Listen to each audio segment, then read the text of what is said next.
வணக்கம் நண்பர்களே. நம்ம திராட்சை செடியை நடவு செஞ்சதுலேருந்து முதலாக கவாத்து அடிக்கக்கூடிய ஒரு வருட காலங்களில் எப்படி வளர்க்கலாம், பராமரிக்கலாம் அப்படின்ற பற்றின வீடியோ தொடரோட 7வது பகுதி இது. இந்த தொடரை முழுசாக பார்க்கணும்னு நினைக்கிறவங்களுக்காக பிளேலிஸ்ட்டோட லிங்கு டிஸ்கிரிப்ஷனில் இருக்குது. நம்ம இந்த பகுதியில் 4வது மற்றும் 5வது ஒடிப்பு முறைகளை பார்க்க வேண்டிய தருணம்.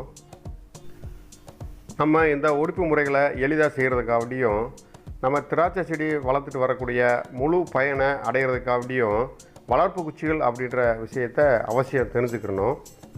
இந்த வளர்ப்பு குச்சிகள்ன்ற பற்றி நம்ம போன எபிசோடில் லைட்டாக அவுட்லைன் மட்டும் சொல்லியிருந்தோம்.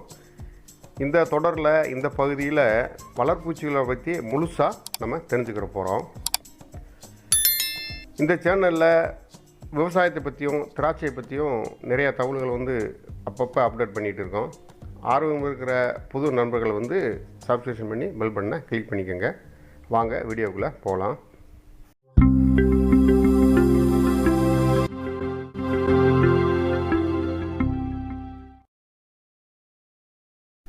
நம்ம வளர்க்குற திராட்சை செடியில் திராட்சை கொத்துக்களை நீளமாக போடுறதுக்காண்டியும் நிறையா கொத்துகள் காய்க்கிறதுக்காண்டியும் ஒரு தடவை காய்ச்சி ஒரு தடவை காய்க்கலை அப்படின்றது இல்லாமல் தொடர்ந்து காய்க்கிறதுக்காண்டியும் காய்ப்பூச்சிகளே காரணம்னு சொல்லியிருக்கோம். நம்ம இதை பற்றி நிறைய பேசியிருக்கோம். இந்த காய்ப்பு குச்சிகளை பற்றி தனியாக ஒரு வீடியோ கூட போட்டிருக்கோம். லிங்க் வேணால் டிஸ்கிரிப்ஷனில் இருக்குது. இப்படி நம்ம திராட்சை மகசூலுக்கு அதிக பலன்களை தரக்கூடிய காய்ப்பு குச்சிகளை உருவாக்குற குச்சிகளைத்தான் நம்ம வளர்ப்பு குச்சிகள்னு சொல்கிறோம். அதாவது காய்ப்பு குச்சிகளை பெற்றெடுக்கிற பிரசவிக்கிற தாய் குச்சிகள் தான் வளர்ப்பு குச்சிகள். காய்ப்பு குச்சிகள் நம்ம மகசூலுக்கு மட்டும் பலன் தரும். அது ஒவ்வொரு சீசன்லேயும் நம்ம கூடையே பயணிக்கும். ஆனால் வளர்ப்பு குச்சிகள் நம்ம திராட்சை செடியோட ஆயுளில் மொத்தமே 3 இடங்களில் மட்டும்தான் வரும். அந்த 3 இடங்கள்லையும் மிக முக்கியமான இடங்கள். முதலாவதாக நம்ம திராட்சை செடியை நடவு செஞ்சு பந்தலில் படர்ந்து வளர்ந்துட்டுருக்கிற சமயங்களில் ஒடிப்பு முறைகளை கையாண்டு காய்ப்பு குச்சிகளை உருவாக்குவோம். அந்த காய்ப்பூச்சிகளை உருவாக்குற இடத்துகளில் முக்கிய பங்கு வகிக்கிறது இந்த வளர்ப்பு குச்சிகள் தான். ரெண்டாவதாக நம்ம திராட்சை செடி ஒரு 3 வருஷம் தொடர்ந்து காய்ச்சிட்டு இருக்கிற சமயங்களில் அதுக்கு சில காலங்கள் ஓய்வு கொடுக்கலாம். இப்படி ஓய்வு கொடுக்கறதுனால நம்மளுக்கு திராட்சை செடி மீண்டும் புத்துணர்ச்சியோட நல்லபடியாக ஒரு மகசூல் கொடுக்கும். இந்த மாதிரி திராட்சை செடியை ஒரு ரீபூட் பண்ணியோ ரெஃப்ரெஷ் பண்ணியோ மீண்டும் பழைய நிலைமைக்கு ஒரு புத்துணர்ச்சியோடு கொண்டு வர்றதில் இந்த வளர்ப்பு குச்சிகளே முக்கிய பங்கு வகிக்கும். மூணாவதாக திராட்சை செடி 10லேருந்து 12 வருஷம் வரைக்கும் காய்க்கும்னு சொல்லியிருக்கோம். அதையும் தாண்டி மேலும் ஒரு 3 வருஷத்துக்கு நம்ம திராட்சை செடியோட ஆயிலை நீட்டிப்பு செய்யணும் அப்படின்னா அந்த ஆயில் நீட்டிப்புக்கு முக்கிய பங்கு வகிக்கிறது இந்த வளர்ப்பு குச்சிகள் தான். அந்த சமயத்துலேயும் இந்த வளர்ப்பு குச்சிகள் தான் நம்மளுக்கு திராட்சை செடியோட ஆயிலை நீட்டிச்சு கொடுக்கும். இந்த மாதிரி வளர்ப்பு குச்சிகள் திராட்சை செடியோட ஆயிலில் 3 தடவை முக்கிய பங்கு வகிக்கும். அதில் நம்ம செடியை ரெஃப்ரெஷ் பண்ணுறது, ஆயில் நீட்டிப்பு செய்கிறது, இதெல்லாம் வாய்ப்பு கிடைக்கிறப்ப இன்னொரு தடவை நம்ம பேசலாம். இப்போ நம்ம பந்தலில் வளர்ந்து வந்துட்டு இருக்கிற சமயங்களில் நம்ம வளர்ப்பு குச்சிகள் எந்த அளவில் பங்களிக்குது அப்படின்றத பற்றி கொஞ்சம் பார்க்கலாம். இந்த வளர்ப்பு குச்சிகள்ன்றது நம்ம வளர்க்குற செடிகளில் எந்த இடத்துல இருக்கும், எந்த வகையில் இருக்கும், எந்த மாதிரி நம்ம அடையாளப்படுத்தி கண்டுபிடிக்கலாம் அப்படின்றத பற்றி பார்க்கலாம். நம்ம பெருசாக கற்பனை பண்ணுற மாதிரி இந்த வளர்ப்பு குச்சிகள்ன்றது செடியிலிருந்து ஒரு குறிப்பிட்ட பகுதியில் பெருசாக வளர்கிறதாவோ இல்லை இதுக்குன்னு இல்லை விசேஷ குணங்களோடு வளரும் அப்படின்னு நினைக்க வேண்டியதில்லை. அதாவது வழக்கமான ஒடிப்பு முறைகளில் 13 இலைகள் வரைக்கும் வளர்ந்து போன துளிர்களில் 6 மற்றும் 7வது இலைக்கணுகளுக்கு இடையில் நம்ம ஒடிச்சு விடுவோம். இது வழக்கமான ஒடிப்பு முறைகள். இந்த 6 மற்றும் 7வது இலைக்கணுகளை ஒடிச்சு விட்ட பிறகு அதிலிருந்து புதிய துளிர்கள் வெளியேறும். நம்ம 2-3 வெளியேறும். நம்ம 2 வர்றதாவே கணக்கு எடுத்துக்கிடுவோம். நம்ம 2வது ஒடிப்புலேயும் வந்திருக்கும், 3வது ஒடிப்புலேயும் வந்திருக்கும்.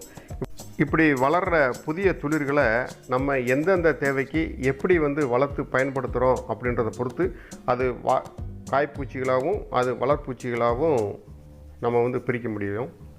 இன்னும் கொஞ்சம் எளிமையாக சொல்கிறதா இருந்தால் ஏரி, குளம், ஆறு இந்த 3லையுமே தண்ணீர் தான் தேங்கி நிற்கும். ஏரியிலையும் தண்ணி இருக்கும், குளத்துலேயும் தண்ணி இருக்கும், ஆறுலேயும் தண்ணி இருக்கும். ஆனால் அது இருக்கிற இடத்த பொறுத்து பயன்படுகிற அந்த தண்ணீர் வந்து பயன்படுகிற நம்மளுக்கு தேவையை பொறுத்து அதை வந்து நம்ம ஏரி, குளம், ஆறுன்னு சொல்லி பிரிக்கிறோம். அதே மாதிரி தான் இதில் வளரக்கூடிய புதிய துளிர்கள்.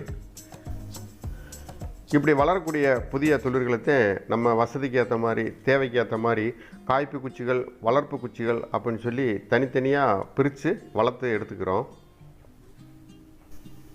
இந்த மாதிரி எல்லாம் ஒரே மாதிரி வளரக்கூடிய துளிர்களை நம்ம எப்படி காய்ப்பு குச்சிகளாக எப்படி வளர்க்குறது, வளர்ப்பு குச்சிகளாக எப்படி வளர்க்குறது அப்படின்ற தொழில்நுட்பங்களை தெரிஞ்சுக்கிட்டோம்னா நம்ம திராட்சையில் இந்த ஒடிச்சு வளர்க்குற முறைகள் வந்து ரொம்ப ரொம்ப லேசாக இருக்கும்.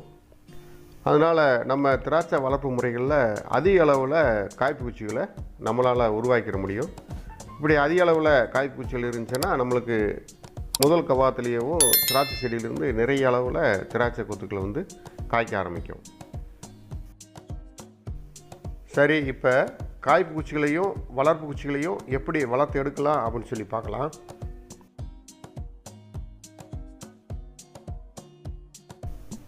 இப்போ நம்ம வழக்கமான ஒடிப்பு முறைகளில் 13 இலைகள் வரைக்கும் வளர்ந்த துளிர்களில் 6 மற்றும் 7வது இலைக்கணுவில் ஒடிச்சு விட்டுருப்போம்.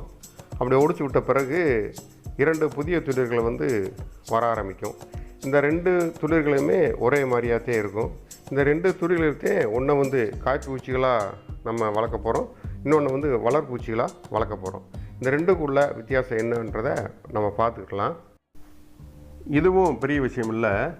நம்ம இந்த 2 குச்சிகளை வளர்க்குறப்ப ஒரே ஒரு விதியை மட்டும் கடைபிடிச்சா போதும், நம்மளுக்கு காய்ப்பு குச்சிகளும் கிடச்சிரும், வளர்ப்பு குச்சிகளும் கிடச்சிரும். அந்த ஒரே ஒரு விதி என்ன அப்படின்னா, நம்ம வழக்கமாக 13 இலைகள் வளர்ந்த பிறகு ஒடிப்பு வேலைகள் வந்து செய்ய ஆரம்பிப்போம். அப்படி 2மே ஒரே மாதிரி இருக்கிற துளிர்களில் ஒரு துளிரில் வந்து நம்ம ஒடிப்பு வேலைகள் செய்யாமல் விட்டோம்னா அது காய்ப்பு குச்சிகளாக வளர்ந்துடும். ஒரு துளிரில் வந்து ஒடிப்பு வேலைகள் செய்தோம்னா அது வளர்ப்பூச்சியில் வளர்ந்துடும். அப்போ காய்ப்பூச்சிகள் தேவைன்னா நம்ம ஒடிப்பு வேலைகள் வந்து செய்யக்கூடாது, வளர்ப்பூச்சிகள் நம்மளுக்கு தேவைன்னா அதில் ஒடிப்பு வேலைகள் வந்து செய்யணும். திராட்சையில் இந்த ஒடிப்பு வேலைகள் செய்கிறப்ப முதல் 2 ஒடிப்புகளில் இந்த வளர்ப்பூச்சிகள் என்ற விஷயம் வந்து வராது. 3வது ஒடிப்பிலிருந்து மீதம் இருக்கிற மற்ற எல்லா ஒடிப்புகளையும் இந்த வளர்ப்பூச்சிகள் என்ற விஷயம் வளர ஆரம்பிக்கும். நம்மளுக்கு காய்ப்பு குச்சிகள் நிறையா இருந்தால் தான் திராட்சை கொத்துக்களும் நிறைய போட ஆரம்பிக்கும். அப்போ இந்த காய்ப்பு குச்சிகளை உருவாக்குற குச்சிகள் தான் இந்த வளர்ப்பு குச்சிகள்னு சொல்லி சொல்கிறது. வளர்ப்பு குச்சிகள் மூலமாக மட்டும்தான் காய்ப்பு குச்சிகள் வந்து உருவாகும். அப்போ நம்ம ஒவ்வொரு ஒடிப்பு வேலை செய்கிறப்பையும் நம்மளுக்கு ஒரு காய்ப்பு குச்சிகள் வேணும், ஒரு வளர்ப்பு குச்சிகள் வேணும். அதனால் நம்ம என்ன செய்யணும் அப்படின்னா, 2 துளிர்களில் ஒரு துளிர்கள் வந்த காய்ப்பூச்சிகளுக்காக ஒடிக்காமல் அப்படியே வந்து வளர விட்டணும். அது 13 இலை 20 இலை வரைக்கும் வளர்ந்து போய்கிட்டே இருக்கும். ஒரு துளிரில் வழக்கம் போல் 5 மற்றும் 6 மற்றும் 7வது இலைக்கணுங்களுக்கு இடையில் கட் பண்ணி விட்டிங்கன்னா அதிலிருந்து புதிய துளிர்கள் வர ஆரம்பிக்கும். அதிலிருந்து நம்ம பலவடிக்கு மீண்டும் ஒரு காய்ப்பூச்சிகள் எடுத்துக்கலாம், ஒரு வளர்ப்பூச்சிகள் வந்து எடுத்துக்கலாம். 3வது ஒடிப்பு முறைகள் செய்கிறப்பவும் உங்களுக்கு இந்த வளர்ப்பு பூச்சிகள்ன்ற விஷயம் ஓரளவு புரிய ஆரம்பிச்சிருக்கும். 4வது 5வது ஒடிப்பு ஒடிக்கிறப்ப உங்களுக்கு ப்ராக்டிக்கலாக உங்களுக்கே நல்லா வந்து இந்த வளர்ப்பூச்சிகளோட மகத்துவம் தெரியும், வளர்ப்பூச்சிகளை பற்றிய அருமையும் தெரிய ஆரம்பிக்கும். சரி நண்பர்களே, நம்ம அடுத்த பகுதியில் 4 மற்றும் 5வது ஒடிப்பு முறைகளை பற்றி கொஞ்சம் தெளிவாக பார்க்கலாம்.